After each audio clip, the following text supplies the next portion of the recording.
Let me ask you, we are spending a lot of time trying to get a feel for the economy, especially with what the IMF just came out talking about the downgrade that they're putting on the global economy.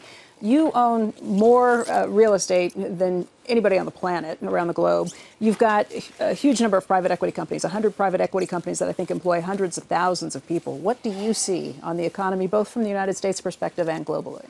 Right. Well, we actually have 600,000 people in our companies. The U.S. economy is slowing from where it was. Remember, 2 quarters ago it was at 4.2% growth, which is unsustainable for a large country like the United States.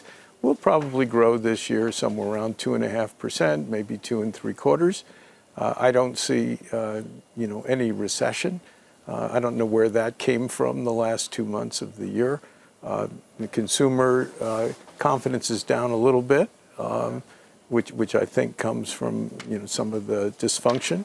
But they're still spending a lot of money, and we're 70% consumer economy. So I see the U.S. Sort of rolling along, but at a lower rate for growth, but also lower earnings growth, earnings. But what we got from tax reform and deregulation, it was front-end loaded. There aren't any residual benefits from corporations in terms of repatriation, in terms of not sending as much back to the government. Is it really only doable 2.5%, or maybe we're still going to see the capital spending that we feel like we didn't get right away? The previous 8 years was 1.8%.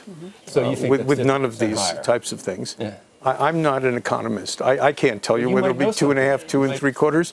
It'll be a lot higher, I believe, than where we were the previous 8 years coming out of a recession. So it should have been much, much higher. So I think we'll do okay, and we'll keep creating jobs. Is it the gift that keeps on giving was my question. It will keep on giving. Like all things, you'll ultimately find a cycle, but I don't see that's going to be happening in the short term.